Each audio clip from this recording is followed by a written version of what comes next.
You could build the greenest building on the face of the earth with all the most well-intentioned design principles and thoughts, etc. But if people don't love it and they're not willing to fight for it, it's going to end up in the landfill eventually.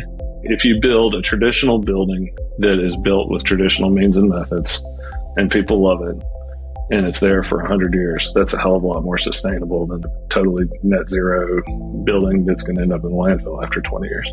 That said, if we're really truly trying to build sustainable and think about things in sustainable ways, we should not be building new buildings. We should be reusing every building there is. All that embodied carbon is already out of the earth. Once it's out of the earth, use it and try and not take more stuff out of the earth. That's the trick. The most sustainable material is the one you already got. Before we go into the podcast, if you could just go and rate this show on whichever platform you're listening to it, it makes a huge difference to the podcast, the amazing conversations we get to have, and the incredible guests we're able to get on the podcast. So it's probably not something you would think about, but if you could just go rate the show, follow it, or share an episode, it does make a huge difference to the show. Thank you so much. In a world increasingly facing the challenges of climate change, with the Building Green podcast, we will dive deep into the intersection of architecture, design, urbanism, and environmental responsibility. I'm Ladina Schipf, your host. I've been an architect and building site manager for the past 10 years. During my studies at ETH in Switzerland, as well as in my working environment, I've had many touchpoints with sustainability, like many of you, I guess. I've also learned to question what I've been told, which is why I decided to go deeper into the topic and uncover what sustainability actually means. My mission is to highlight the transformative power of sustainable architecture, not just as a practice, but as a catalyst for broader societal change. Subscribe for more of our content and enjoy the show. If people don't absolutely love it, it is not sustainable, no matter how many lead points you collect. Because in William Dodge's opinion, sustainability isn't about building green, it's about building things people will fight to keep. He co-created the Alluvial Decoder, a tiny 50K floodplain memorial that quietly went on to win 13 international awards and become the world's first fully dynamic climate change memorial. It's built on the same site where his childhood friend drowned and was finished 25 years to the day after his death. But this isn't just a story about one powerful project. This is a conversation about how to do more with less, how to create beauty with constraints, and how to make people feel something in an era that too often settles for efficient. William doesn't build buildings. He creates space for reflection, resistance, and meaning. If you care about climate, equity, storytelling, or just making your work matter, this episode is definitely for you. William, I'm super excited to having you here today. We met at the World Architecture Festival launch event a few weeks ago in Miami because they are going to come to Miami in November this year. And you were actually a special guest there because last year you were a finalist for one of your projects called Alluvial Decoder. Let's start there. What's the story behind Alluvial Decoder and how did it come to life? Yeah. Oh, for clarification, I just showed up. I wasn't a special guest. I just came, and then I just showed up. But yeah, no, So in 2020, myself and a couple of buddies decided to pursue this project in the city of Raleigh. It was for a floodplains educational project, basically, to try and call attention to this kind of horrific flooding situation and that was brought on through irresponsible development in my hometown in North Carolina. So we ended up pursuing this project. It was a tiny little project, $50,000 total project cost. I mean, that's everything that's installed, everything. It was 2 acres, so that equates to about 57 cents a square foot, which is got to be the cheapest project ever. I remember when we were presenting in Singapore, I met some guys from Bangladesh, and I was telling them, I was like, yeah, I swear to God, I think we have the cheapest project here that's ever been presented here. And they were like, how much is it? And then I told them, and then they did the math, and they were like, oh my God, that's cheap for Bangladesh. which I thought that was pretty funny. But in a weird string of events, we ended up doing this 2 acre project to call attention to floodplain floodplain management, stormwater, climate change, and through just a random string of events, we were just trying to best tell the story and visualize data, like using the floodplain that floods all the time due to this kind of irresponsible development. And due to that, we essentially created the world's first and only, at least that we know about, totally dynamic climate change memorial. So it works like a barometer in real time for climate change.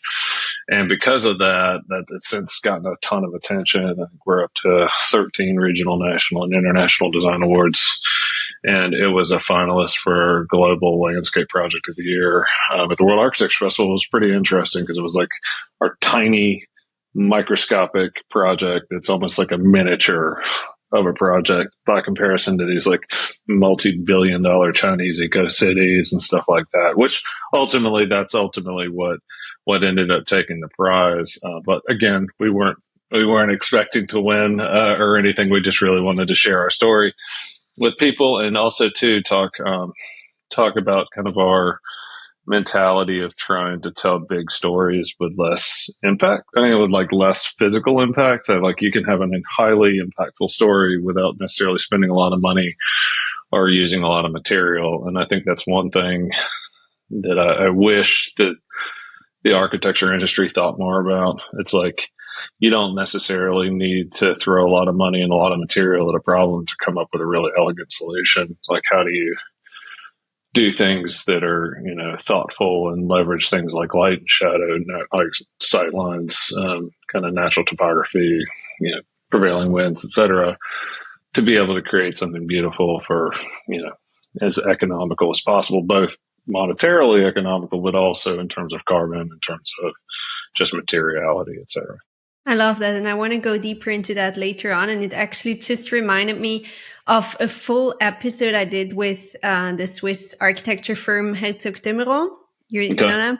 Yeah. And they did a project in a favela in Brazil where it's literally just one wall, but it's curved and it creates spaces and a roof. So a really well-designed, very simple structure that is very, very popular amongst the people there.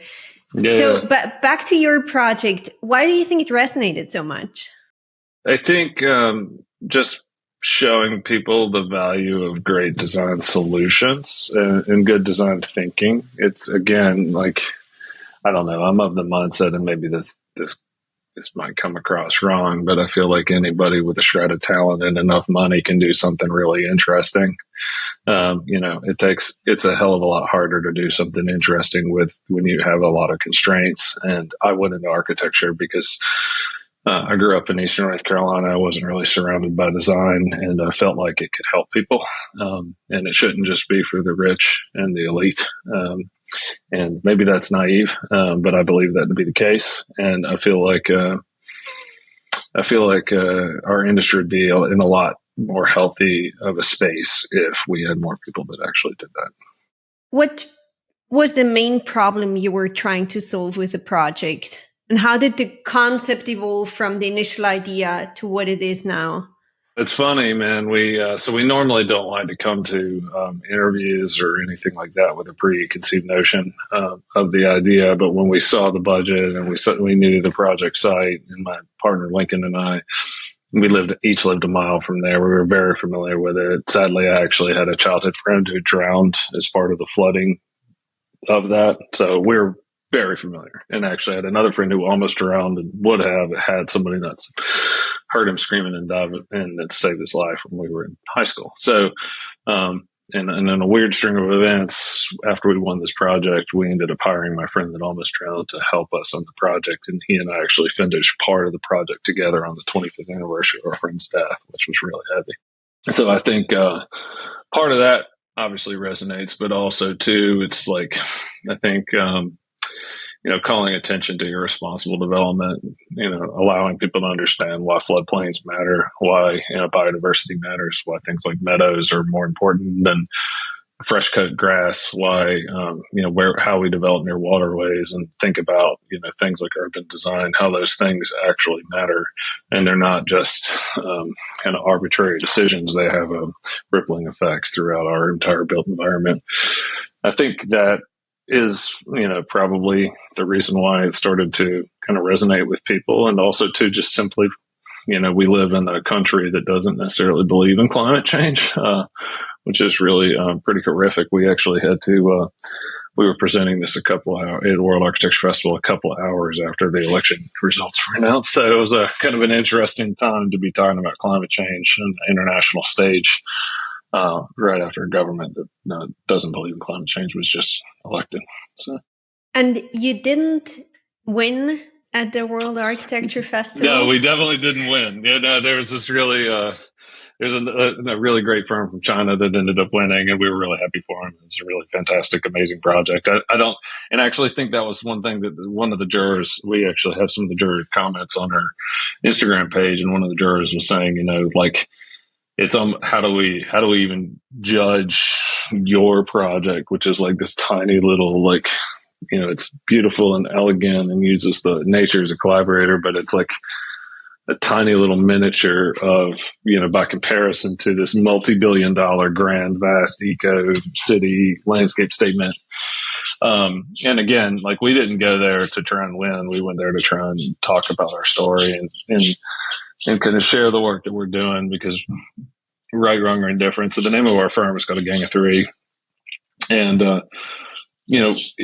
by a complete accident, it did not, I wish that we had thought of this way, but we didn't, but it actually worked out. But when we started our practice, we were just trying to kind of leverage our skills to do right by kind of our communities, and all our work deals with ecology, sustainability, landscape architecture, urban planning, advocacy, storytelling, data. It's all those things and everything in between. And all our work specifically deals with sustainability, human rights, racial rights, LGBT rights, migrant rights, et cetera. So it's like all our work specifically deals with these really kind of big deal situations. And what we want to try and do is encourage more people to think about things like that. And so we were just really trying to go and kind of share our story and hopefully inspire some others to try and make meaningful change. But it ended up working out really well, because when we were presenting, one of the jurors actually started getting emotional at the end, which was interesting because I wasn't there, but apparently this particular juror had just been eviscerating everybody else, because you have to present live, and they tell you, and they decide then who wins. And this particular juror had just been crushing everybody else. And then he got like really kind of teary eyed when he was talking about our project, and they all came up and thanked us afterwards, and just really meant a lot to them. There were people crying in the audience. So it was pretty heavy. But ultimately, in a weird string of events, like all these people that we don't know and had never met before started talking about our work all over the world, which was really cool. And, hopefully it turns into other opportunities, but, that's not the reason why we went. We just wanted to go and share what we had been working on. That's beautiful. Yeah, no, it was really cool. It's a special thing. I mean, it's a really fantastic organization. I can't say enough about it. Really cool to be able to talk about your projects and the impact you want to have in front of the right audience. Yeah, for sure. So it's like, yeah, it's weird too, because I guess again, like we really operate in this weird kind of nether region where we don't really fit in a particular category. We're not landscape architects. We're not architects. We're not public artists. We're all those things, and then none of those things at the same time. So it's we would classify ourselves more as public artists, as storytellers, and maybe art explainers that use urban design to do that. But when we apply for public art calls, they don't necessarily think of that. They look at us like we're architects, and then all the architecture people look at us like we're public artists. So it's a pretty funny, weird situation that we're in. But frankly, I prefer to draw outside the line, so it works out fine. So you definitely don't fit in. No. Yeah, it's funny. I actually have another practice. I have a strategy practice too, which is primarily my income. And when I started my strategy practice, I intentionally started that because there was no one in the world that was doing what I'm doing. I'm basically an on-contract, part-time partner to different architects around the world. I help them grow the practices, reimagine their portfolios, be successful, et cetera, yada, yada, yada. And or get to work with many of my best friends all around the world. So I think I've been to 39 international trips in the first 36 months of starting my own practice, which has been really wonderful, right? But with our public art practice, it was the exact opposite. We were just trying to do the stuff that we were good at and liked and felt like was important, and have come to realize that we're the only people in the world that are doing actually what we're doing, which means that we're not right for every project. We're actually probably wrong for 99.99% of projects, but the projects we're right for, we're the only people that can do them. So for that project, back again to the first project, what did you learn from the jury's feedback? I think it was just really apparent that we were on the right track. I mean, the fact that they were actually having legitimate conversations is whether, well, one, we were on a global stage. We were one of 10 firms invited globally to come and present in Singapore, which, most of the people there have never even heard of North Carolina, where we were coming from.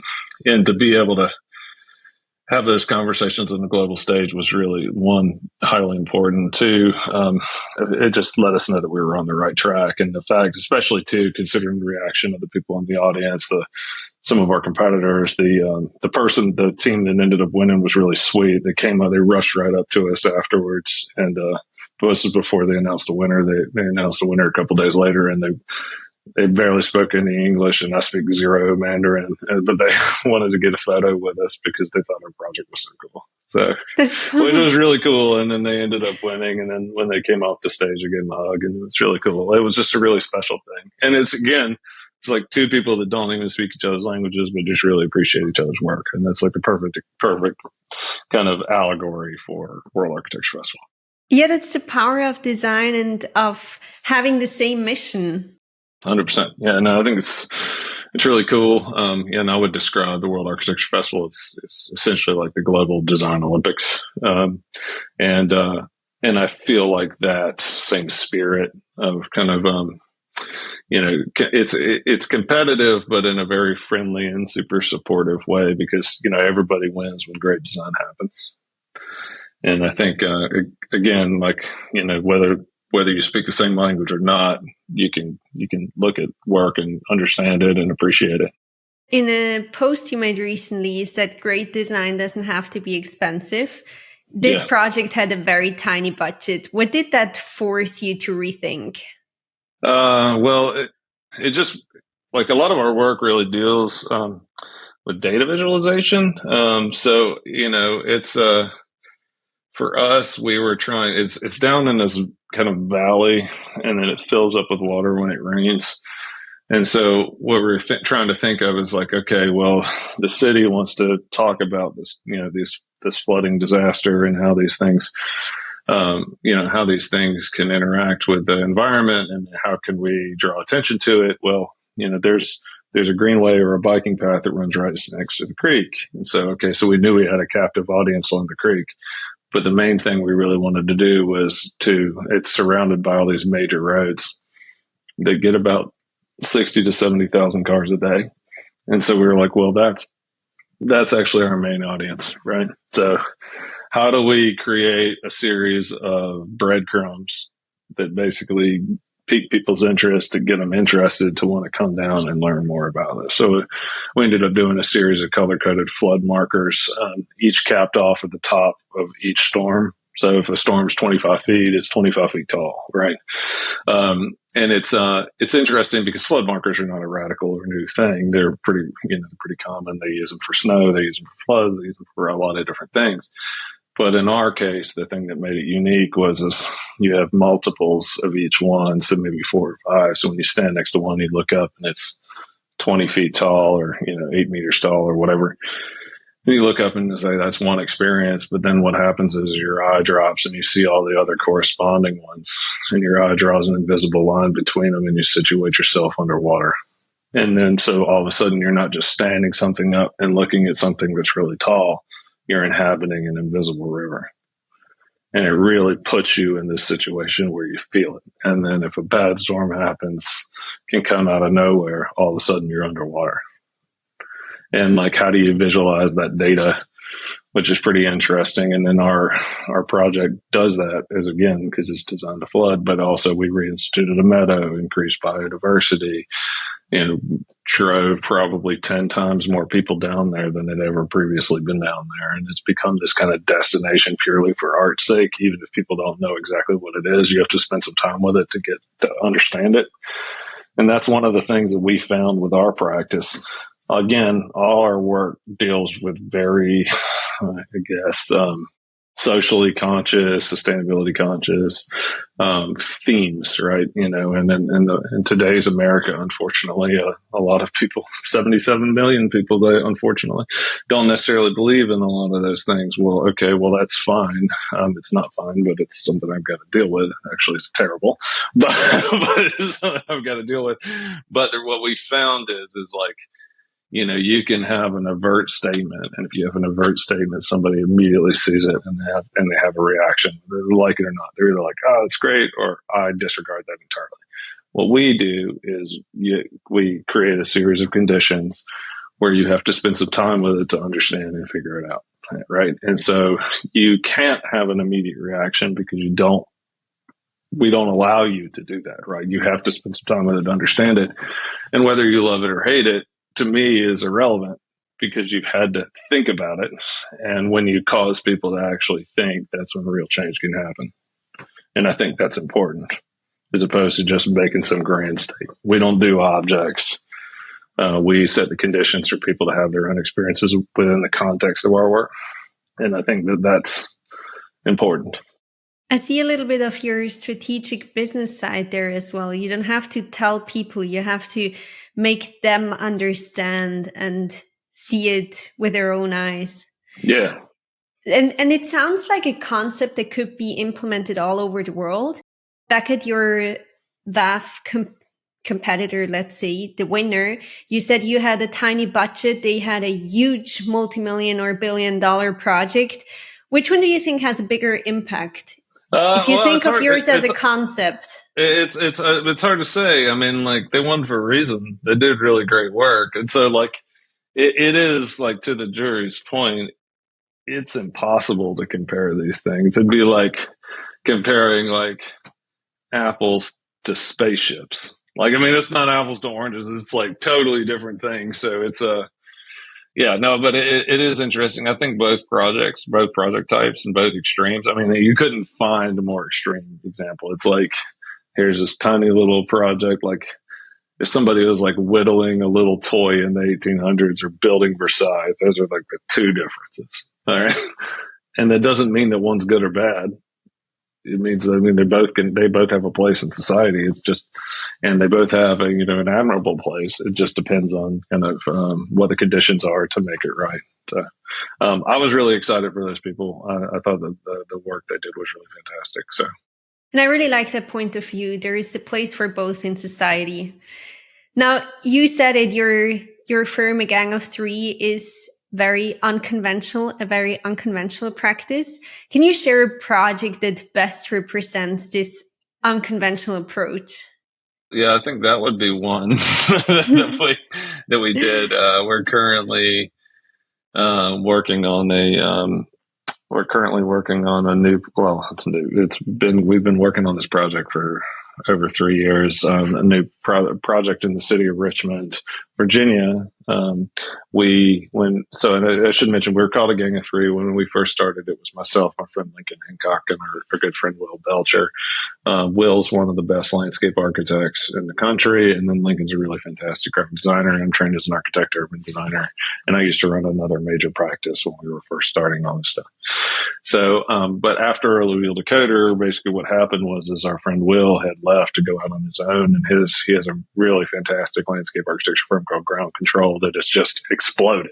Like, he has become one of the top landscape architects in America, and some of the kind of household names of architects working on projects at every scale, $500+ million scale and stuff, are calling him to be on their team. And so he doesn't really necessarily have time to be involved in our business anymore. Totally get it. We, for us, originally when we were first started, we were just trying to do this one project and kind of make a difference. We had to incorporate to do so. And then we just continued to win work and continued to do work. Which is funny because the name of our practice is A Gang of Three, and now there's only two of them. But the interesting thing about that is we always engage with another local artist with another landscape architect, with another architect, whoever, and essentially have all three different perspectives that are be able to be offered, and whereas everybody has equal authorship and co-ownership of the project. It's not our project with somebody else. It's all over our project, right? And so I think that's pretty interesting. My partner Lincoln, he has a great way of describing it. It's almost like he used to be a rock star. I used to work in rock and roll clubs, and he used to say it's almost like being in a band, right? It's like you have one person who's doing. Yeah, sounds like so much fun. Yeah, so you have one person that's doing one thing, you have somebody else is doing another thing, and then you add this kind of wild third thing that changes. Sometimes it's like we're currently working on this project in the city of Raleigh for the city of Raleigh, and we've got a really amazing, super engagement, super perfect person for community engagement. Our friend Nick Neptune, he's amazing. So he's our third person on this project. Whereas in our Richmond project, we've got my buddy Silvio Lynch. He and I went to architecture school together twice, and we've been friends for 25 years. He's from Richmond. He knows the area super well. And so when we were pursuing this project, it was for to do new public art and a new fire station. Basically, the fire station was replacing a really important old fire station. And so once we kind of got into it, so Silvio's from Richmond. He's a Richmond native. He's been there for a long time, for multiple generations, et cetera. And so anyway, when we pursued the project, once we got into it, we realized, obviously Richmond, Virginia has got a really pretty serious history with race. With being the former capital of Confederacy, it's got a serious history with race, with human rights.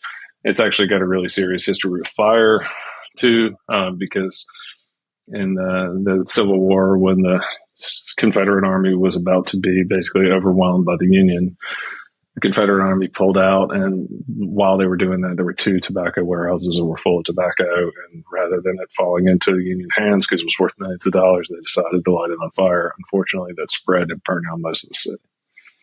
So there's like this weird, there's all this weird history with fire and obviously with race. And Silvio, our friend, again, he's a multi-generation Black Richmond native his family's been in there in that area for generations. And so we had partnered with Silvio to work with us on the project as our third person, right? Once we got into it more, we realized that actually our site for the new fire station is actually on the site of a former Confederate rebel camp, which is really pretty serious. And so what we did was pitch to the building architect and to the city, hey, instead of doing public art in the new building, what do you all think about us using the new building to turn it into a giant piece of public art that firefighters inhabit? And they went for that idea. They really liked the idea. So instead of just throwing some stuff in the lobby, we basically take the building and we're turning it into a piece of public art that works essentially as a memorial to diversity and inclusion, specifically focus on Black woman, first Black firefighter, first integrated fire company, first woman firefighter, first Black fire chief, et cetera. And it's got a 20-foot tall sculpture that's kind of riffing on the motif of a fire ladder, but it's also riffing off the same motif of the burned down buildings and the city grid that leads to the Confederate camp. And it's actually a maze. It looks like it'd be really obvious and easy to climb, but it's not. It's missing rungs here and there. And the whole idea is it works as an allegory for these people's struggle for inclusion. And because of that, we have that. And then Silvio, our friend that we partnered with, he draws like Rembrandt. He has like stunningly beautiful drawings. So we incorporated a lot of historical photos and a lot of his sketches to create these huge super graphics that are like 20 feet long and 15 feet tall. And they kind of cover a lot of the main lobby space and the second story lobby and kind of office areas. So when you're in the space, it's all pixelated dot matrix. So when you're in the space, you can see out, but you see a lot of pixelated black and white dot matrix. Well, when you drive by, you see the huge super graphics, right? So between that and then we have a 20-foot tall sculpture that's hanging 50 feet in the air that's illuminated by 12 color changing LED lights. and we can change the color, and it's red currently, but when we change the color, certain colors to like pink or green or whatever, and the ladder turns black, which I think is really important. So cool. Is that a bit like the painting you have in the background? Sort of. This is a long story, but yeah, I ended up as the caretaker to about 1,000 major drawings and paintings by super important American modernists. There's a PBS documentary about it. It's a really weird thing. He was friends with Warhol and Dievenkorn and collaborated with Sol LeWitt. This painting's got a label on the back. It's from North Carolina Museum of Art. I've got other ones from New Orleans Museum of Art, Virginia Museum of Art. Like, it's pretty wild. But yeah, there's a PBS documentary about it if you want to know more. I'll send it to you. That's so cool, definitely. And oddly enough, if you're familiar with there's a podcast called Out of Architecture basically for people wanting to leave architecture. So my buddy Jake Rudin, who's one of the main people that run it, I know him because his grandfather was the artist. Oh, wow. He's super weird. He's now at Nike, right? Or he talks about... He works with Adidas, yeah. But I only know Jake because I ended up basically became the caretaker, unintentional caretaker to all his grandfather's work. It's super so weird. Cool. Yeah. So, and I actually did a podcast with those folks where I talk a little bit about this today as well. So, really cool. But yeah, no, it's interesting. It's like our Richmond project. It was supposed to be done last year. Just due to a variety of reasons that has nothing to do with us, but the building itself has been delayed repeatedly. And it seems like it's going to finally be finished in a couple of weeks, which actually I'm in some ways as much of a pain in the ass as it's been, because it's been a huge pain in the ass to not have this project finished. I am somewhat glad that it's going to be finished now, because I think that the message of that, project is so much more relevant now than it would have been prior to November. So we're literally opening a Black DEI history memorial in the heart of the former Confederacy, less than 3 miles from the Confederate White House and Virginia State Capitol under Trump's administration. Managing a podcast is way more work than people think. It's not just booking amazing guests. There's research, prep, scheduling, follow-ups, editing, publishing, social media, and the creative chaos in between. That's why I organize everything in ClickUp. It's the one tool that keeps my whole workflow in one place, from guest notes and production timelines to checklists and content calendars. And it's also the easiest way for my team to support me, so I can focus my energy on all the great conversations. ClickUp gives me the space to think clearly and actually get things done. You can try it out now with the link in the description and see why I will never go back to working without it. Let's move on to sustainability, which is obviously a big focus for your work as well, but it's also a word that gets thrown around a lot. Yeah. What does true sustainability in architecture actually look like to you?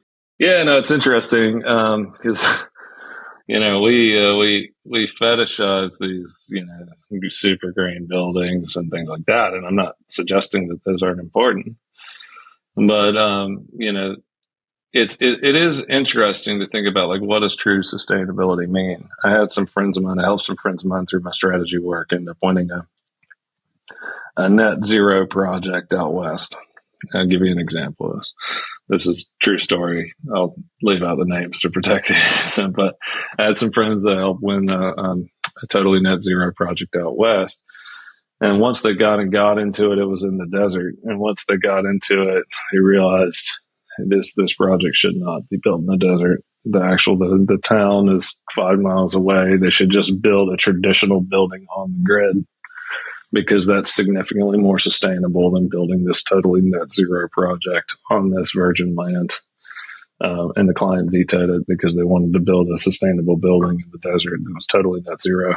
And there's not really much they could do about it. But I use that as an extreme example because that's the opposite of what to do, right? That's they wanted to do that so they could talk about how green they were, but it would have been a hell of a lot more green for them to just build it on the grid and connect to the typical power pole.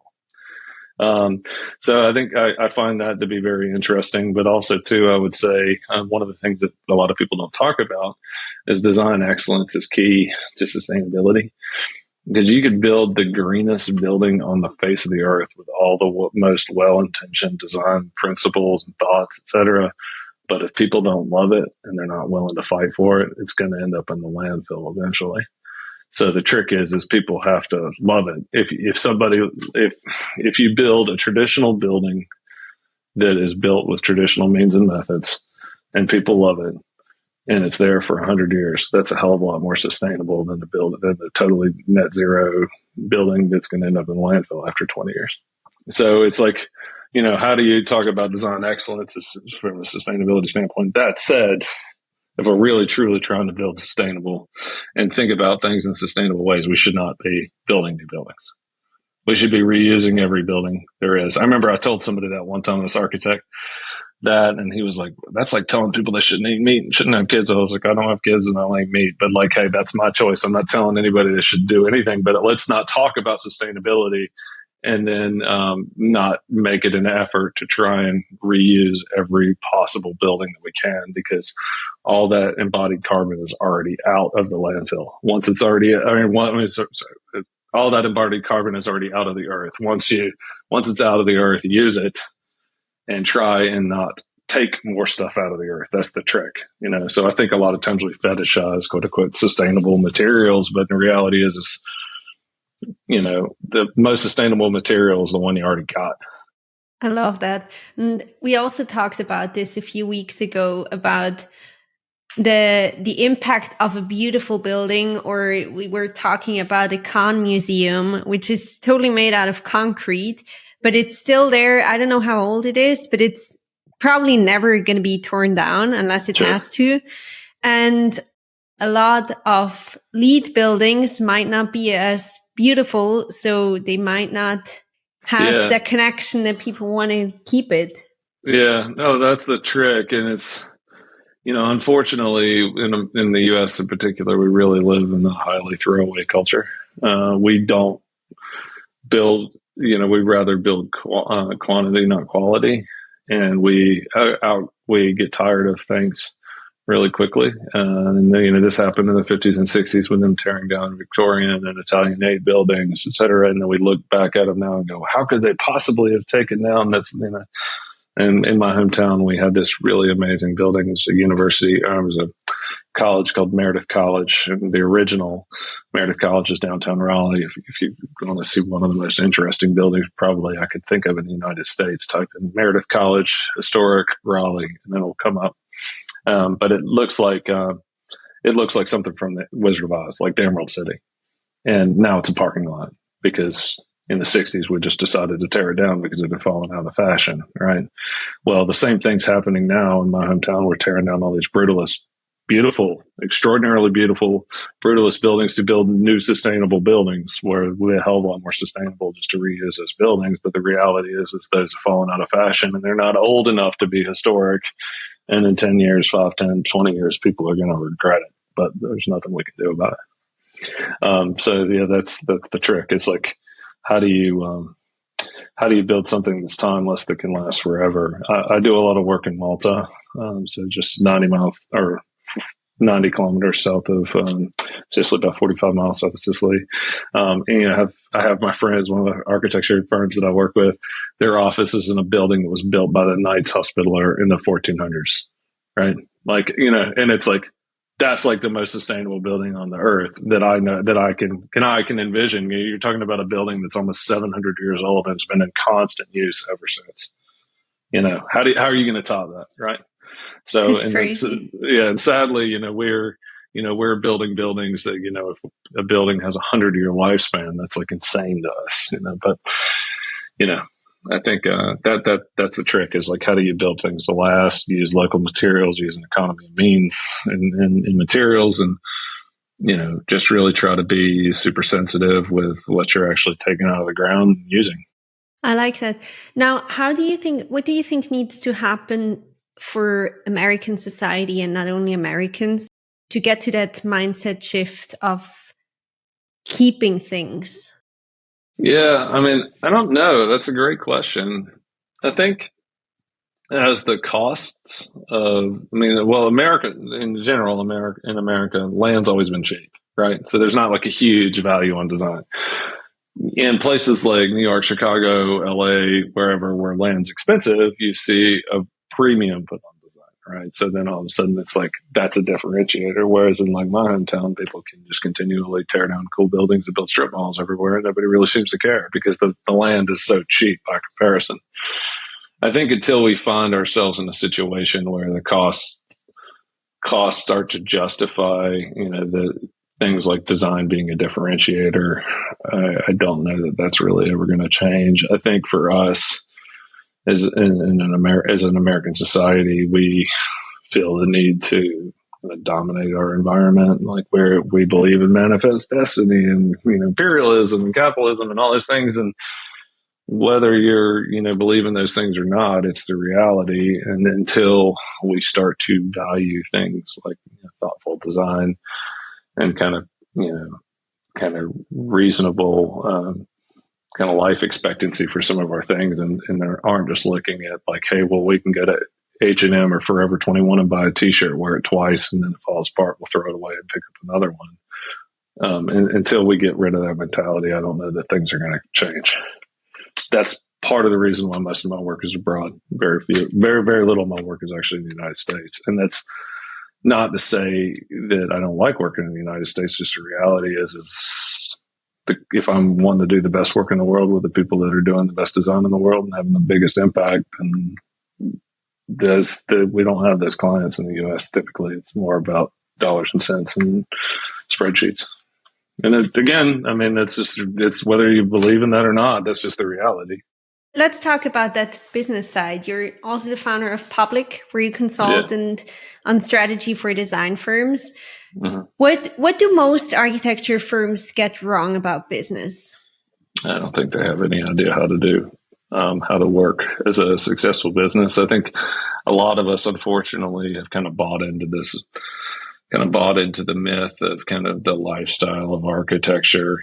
Lifestyle of architecture is typically, it's like, what does that look like? Okay, you have like middle class to wealthy white guys, basically, historically, they can afford to kind of tinker with things and do things as a hobby. And, it becomes this kind of lifestyle that's all encompassing. That's totally not my upbringing. I grew up 50 feet from a tobacco field in Eastern North Carolina, and I went into architecture because I wanted to make a difference. But, the reality is like, we tend to fall in love with design. We tend to get sucked in, and we tend to kind of perpetuate this really pretty hyper abusive situation or industry. It's not, I don't think that people are out to do that. I just think that we, through a variety of bad business dealings and the way we've positioned ourselves in the market, have commoditized ourselves, and through that, it's kind of the lowest common denominator, race to the bottom in terms of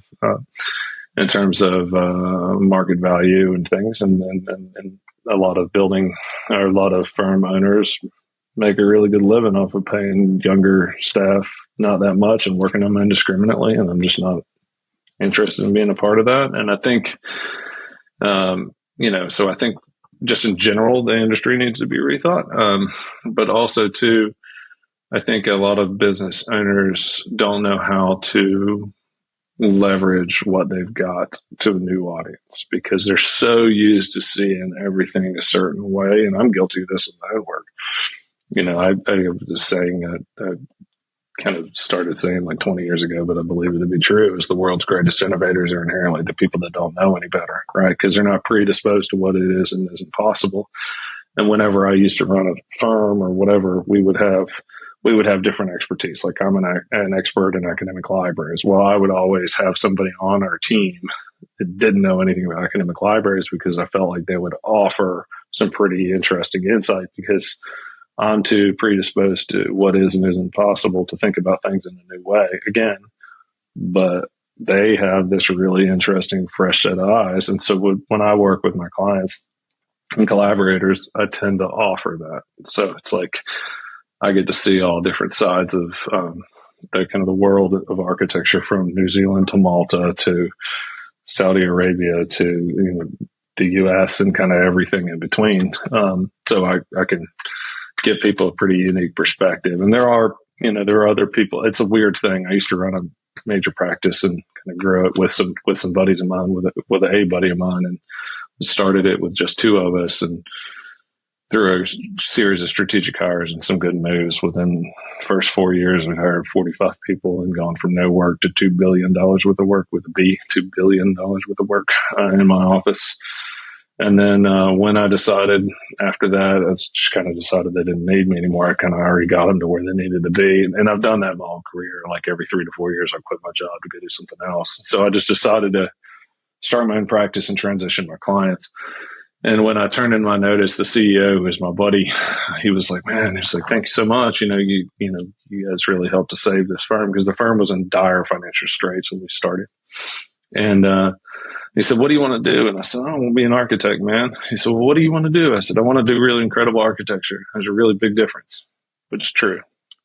And it's like, I think a lot of times people are facilitators of buildings. Architects are facilitators of buildings, whereas other people can do really elegant architecture and maybe don't necessarily have those qualifications, but what they're doing means more in the long term. And I feel like that's kind of where I want to be. I like to, again, I'm trained as an architect. I never bothered to get my license just because of the nature of my work, but I get a chance to work with all my friends all around the world doing really interesting stuff, and I like it that way.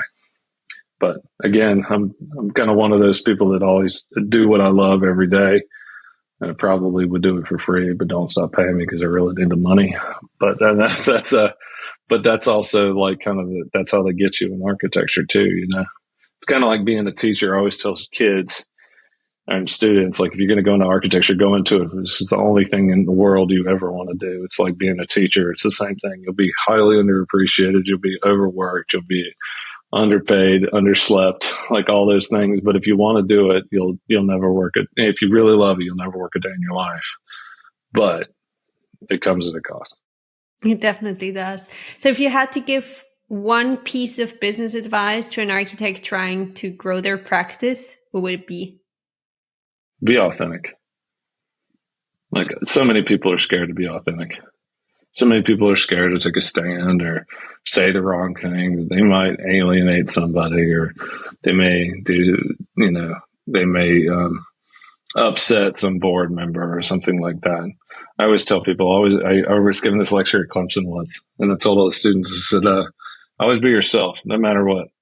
Unless you're an asshole, and then don't be yourself.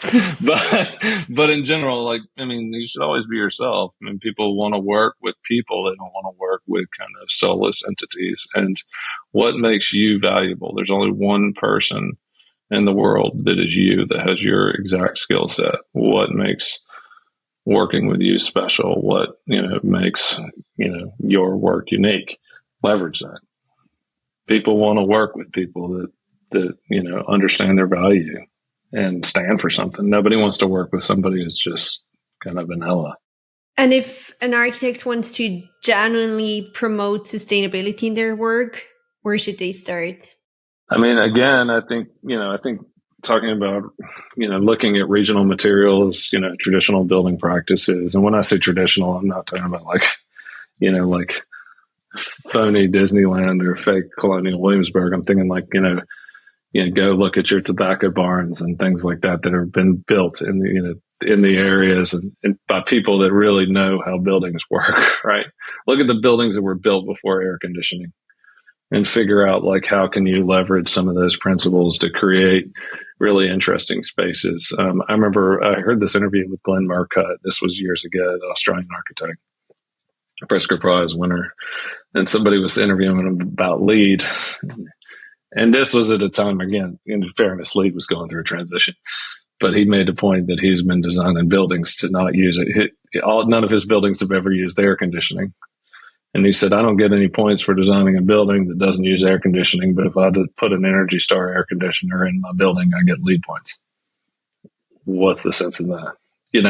So I think a lot of times we shouldn't get too focused on the accreditation stuff because, that's a good guiding post and a good goalpost to move towards. There's different ones. Obviously you got well, you've got Green Globes, the Living Building Challenge is probably the most interesting one. You have kind of all those things, but you also have to do something that makes sense for the project.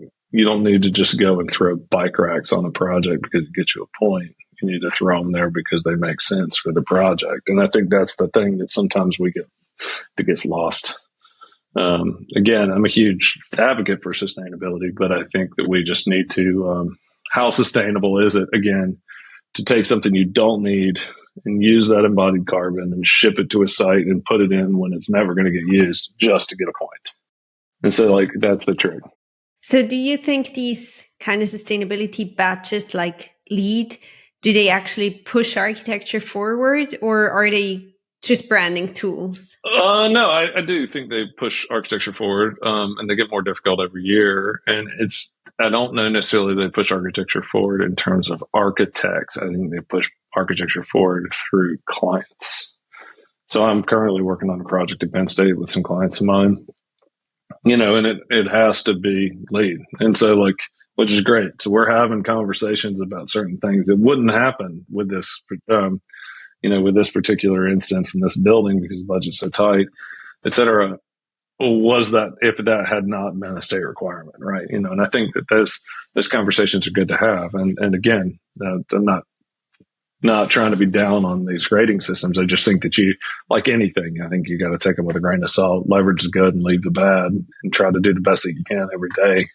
I think that's kind of the most important thing. And then really focus on design excellence, because I do think that is like the big thing that no one talks about, and I don't understand why. Like, it's, to me, it's, Lake Plato, I'll use them as an example. I do a lot of work with those guys and love them. But like, their work is stunningly beautiful. A lot of it is stunningly beautiful. But it also works with the environment. It also uses regional materials, et cetera. People don't love their work just because it's sustainable. They love their work because it's also beautiful. And it's like, it has to be both. It can't just be one or the other. And if it's not going to be sustainable, damn, at least make sure that building's going to last forever. That's a beautiful ending. But before we wrap up, can you share your favorite sustainable project or structure from around the world? Yeah, actually, I've got a buddy of mine that I work with, and it's Andrew Patterson is his name. He's the best architect in New Zealand. He's also an even better person. He's one of my very dear friends. I love him. And anyway, he and I was helping him kind of strategize for a presentation he was giving at the World Architecture Festival in 2022 in Malta, or sorry, in Lisbon. I had some Maltese clients there too, and so we were all kind of talking through these things. And he was presenting this project called the Ravenscar House Museum, which is in Christchurch, New Zealand. And if you just look at it, just in general, it looks like a really beautiful, kind of austere but beautiful building. And the more you kind of dig into it, the more you find out the story. So I can't remember the exact year. I want to say it was 2011. There was a massive earthquake in Christchurch, New Zealand. And there's basically two mountain ranges, and there was an earthquake right in between them. And it created this standing wave that basically rippled between the two mountain ranges and it destroyed a lot of the city. While that was crazy unfortunate, people died, it was really terrible.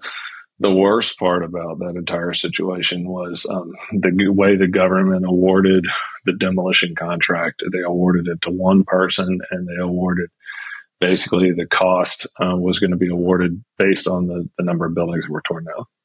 So you can see what happened was a lot of buildings that probably could have been saved were torn down.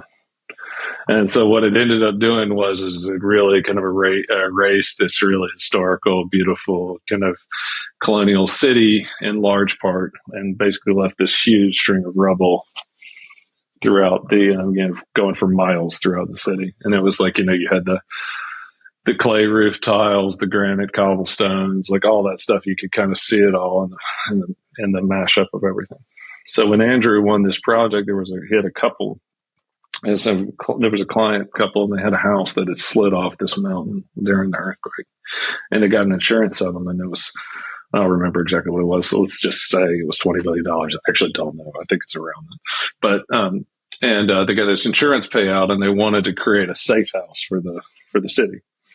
And the only way that they could do that was to create. They had to create a house, basically. From their insurance settlement. So what they ended up doing was Andrew ended up designing this series of pavilions that were essentially that were the exact same dimensions of a lot of their living rooms, and then shifted them like it had been twisted like an earthquake, and they connected together to create this courtyard, which was really beautiful. And by doing that, by connecting it all together, then they were able to sell it to the insurance company as a house. And they created this house museum, Safe House, for the city of Christchurch. And it was interesting because he was presenting it in Lisbon, and they asked him, they said, well, what do you, and it sits on these base isolators and could go in 8 millimeters in any direction. And we were joking, that's like if a giant asteroid hits the Earth and there are different chunks of the Earth flying through the solar system, this building will still be there on one of those chunks of the Earth flying through. This is made out of really heavy concrete. And one of the judges asked him, they said, well, what's the, you talk about sustainability with this project. Why is it so sustainable? It's made out of concrete. And he was like, well, first of all, it's made out of super thick concrete. It's on these base isolators. It'll be there forever. 1, 2, the concrete panels are all made out of aggregate and concrete that was made specifically from the rubble of the original city. So when you look at it, it's actually made from the ruins of the original city. So they didn't go and make concrete fresh. They used all the sustainable materials that were just left there.